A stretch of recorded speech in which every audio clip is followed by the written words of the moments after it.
Welcome to Channel's Business Global with me, Juliana Olayinka, from our studios here in London.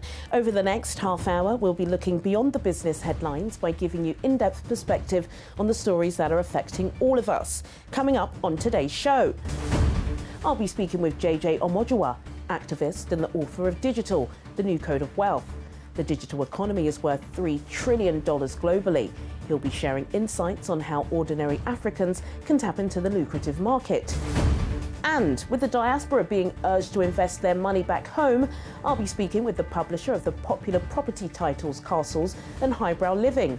Dickmore Davis will be telling me why property investment has become safer than ever before in Nigeria. Before those discussions, here's our business correspondent, Simon Pusey, who joins me for a breakdown of this week's headline-grabbing stories.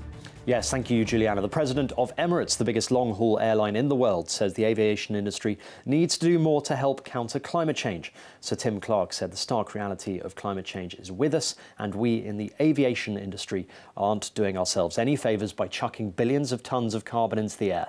It's a frank admission from one of the most powerful people in the industry that analysts say have many commercial reasons to bury its head in the sand. Sir Tim also said he admired climate change activists like Extinction Rebellion and Greta Thunberg, saying activists have done more to highlight the issues than any government or industry body ever has. Emirates is now one of the world's most successful airlines, carrying 150,000 people a day. Well, the short-haul travel airline EasyJet is relaunching its package holiday business as the airline looks to fill the gap in the industry left by Thomas Cook's demise earlier this year. About 20 million people fly with EasyJet to Europe annually. Only 500,000 book accommodation through it. The news came as the carrier reported a 26% fall in pre-tax profits to £427 million for the year to the 30th of September. And finally, the celebrity chef Jamie Oliver is to open more restaurants abroad. That's 6 months after he was forced to close most of his UK operations. Jamie Oliver Group has said international franchisees plan to open 21 new Jamie Oliver branded restaurants by the end of 2020. At least 2 of those restaurants will be under a new casual dining brand called Jamie Oliver Kitchen.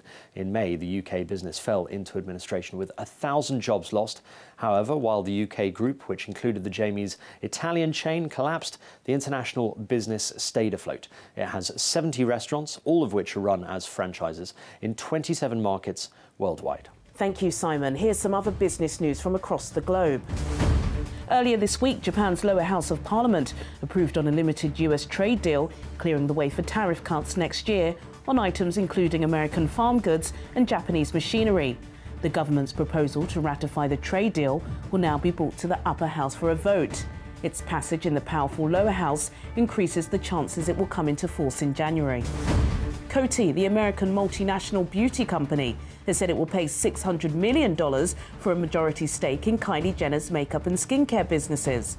Following the announcement, the company's shares rose 5%. The 100-year-old brand is seeking to revitalise sales on the back of its broad global distribution and is banking on Jenner's 270 million social media followers to attract a younger audience. Lebanon's banks reopened on Tuesday, ending a week-long strike fuelled by anti-government protests. The Association of Banks announced that cash withdrawals would be limited to $1,000 a week, and transfers abroad would be restricted to urgent personal spending only. Authorities have told customers the deposits are safe and it has the capacity to maintain the value of the Lebanese pound, which is pegged to the US dollar.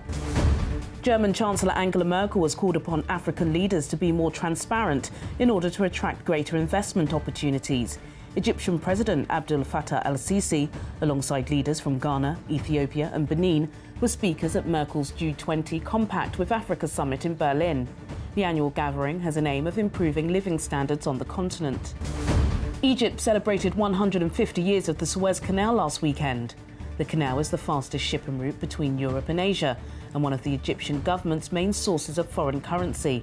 Officials say 1.3 million ships have crossed through since its inauguration, generating up to $135 billion in total revenue.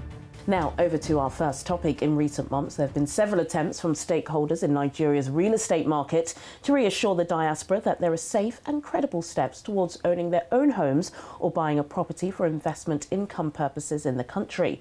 Horror stories regarding unscrupulous agents still circulate, but are on the decline. But for many of us, just the thought alone of purchasing a property in Nigeria is enough to bring on a headache. Helping me to debunk some of these myths is Diaspora Davies. He's the publisher of Castles Lifestyle and Highbrow Living magazine and the CEO of Real House Communications Limited. Diaspora, welcome to Channel's Business Global. It's my pleasure to be here. It's nice to have you in the studio. What is it about Nigerians in the diaspora? We could have been here for 10 years, 20 years, 30 years.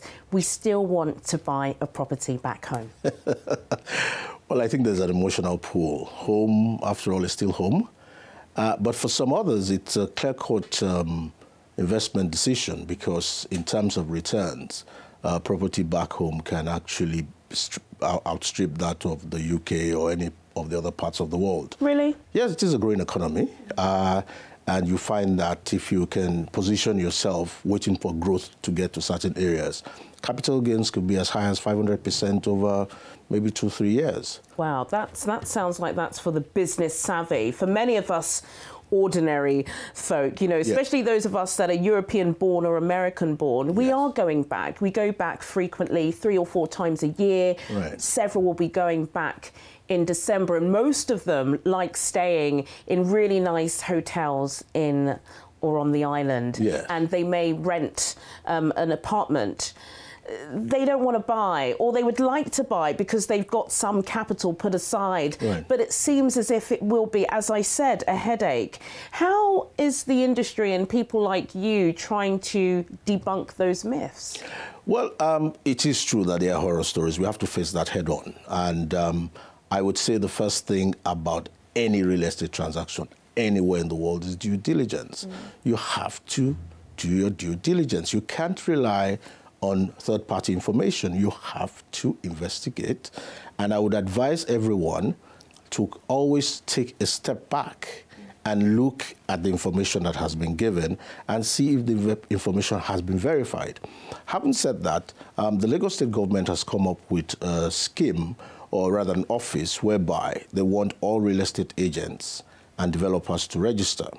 That way, you can add that to your search, your due diligence, and you can find out with the government if this person has been registered but is that helping, Diaspora? Because even here in the UK, you know, and I'm not trying to put the UK up in some, you know, kind of higher esteem, but you know, landlords still get in trouble. Landlords are still offering properties with mould. Sometimes you get there, you know, your deposit is gone down the drain. So even if you register in Nigeria, I'm sure you're still going to find, you know, a dodgy landlord. Absolutely, absolutely. Look, if it's too good to be true, it's too good to be true. Yeah. Anywhere in the world. That's why I'm saying that Nigeria is no different.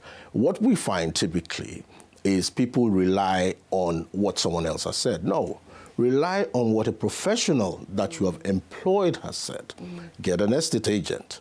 Get a lawyer. Get them to give you a report. These professionals report to professional bodies. Those professional bodies can sanction them.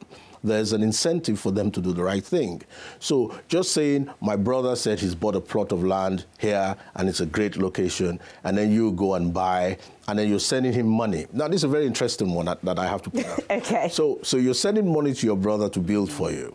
And your brother is what? A chemist, an academic. And he's supposed to build for you. He's supposed to leave what he's doing and build for you. And then you're saying they're horror stories. I really think in the UK, can someone send you money to the UK and say, you know, Juliana, could you build for me? I'm sure. Absolutely not, but I might like the money. Let's talk about Lagos and the real estate. You know, Ikoyi, very affluent part of Lagos. A lot of people like staying there. Very nice place. Very nice place, especially the expats. In fact, the property prices in Ikoyi is what's driving Lagos as being the most expensive city to live in Africa. According to some estimates, you'll know more than me, for a 3-bedroom house, it could cost you 140 million naira, which is about $385,000. What's driving this growth in prices? Okay, so what has happened really is that over the past few years, government has actually opened up the market of Ikoyi. Ikoyi used to be strictly owned by government, and a few commercial entities had individual properties that they were letting out. But now, government sold to the general public. And they also liberalized the building approvals there. So you're actually seeing Ikoyi prices. They're not as bad as they would have been if the supply was restricted. Oh yes. But having said that, there are quite a number of companies coming out with very interesting price points, lower than the 140 million that you mentioned. Oh yes. And that's not Banana Island. That's average Ikoyi. Well, yes. It could be higher than that, Dipo. It could be higher, but there are some people coming in with 2 beds, 1 beds.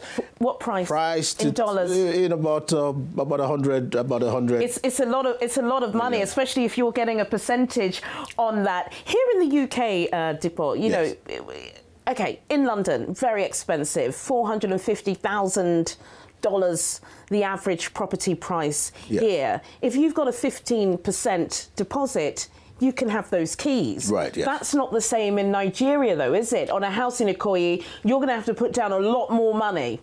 You probably have to put everything up front. Wow. Having said that, there are quite a number of funds coming up that are offering mortgages. And I think you should soon see the Nigerian banks in the UK also offering mortgages on properties back home. I'm not at liberty to say particular real estate opportunities, but they are coming up, and then I'd suggest you keep an eye on our magazines and our website. Absolutely, and would love to invite you in to keep us, you know, up to speed on that. Yes. What are some of the practical steps, Dipo? We talked about doing a due diligence, but I'm sure there are people that would be watching that would be interested in saying, do you know, I do actually want to buy a property. Yes. Instead of spending £300, £400 sometimes a night for 2 weeks over Christmas with my whole family because you have to get en suites, I do want to invest. What are the key steps that you need to take? Okay, so there's the physical side and there's the legal side. The physical side is the property actually there? Is the property as described actually there? So you actually need an estate agent to visit the site, to send you back photographs, to go through all the rooms and have a checklist. Is there water? Is there power? Is it linked to the grid? Such things. They have to come back and give you a proper report. That will cost you money. That will cost you time. But at the end of the day, you can sleep nights. Yep. On the legal side, the title. So, you know, is it registered? Is it not registered? And so on and so forth. In certain cases, you're buying off-plan. Now, off-plan doesn't mean that you should ignore certain things like even conducting a search on the title. You can't just rely on the developer saying, oh, the title is okay. No, you have to do your investigation. Any developer that says you shouldn't, now that's a red flag. That's a red flag. Yes. So the most important thing, it's not an emotional decision. Yes, it is an emotional pull, but you have to take due diligence. You have to calm down and go through all the steps.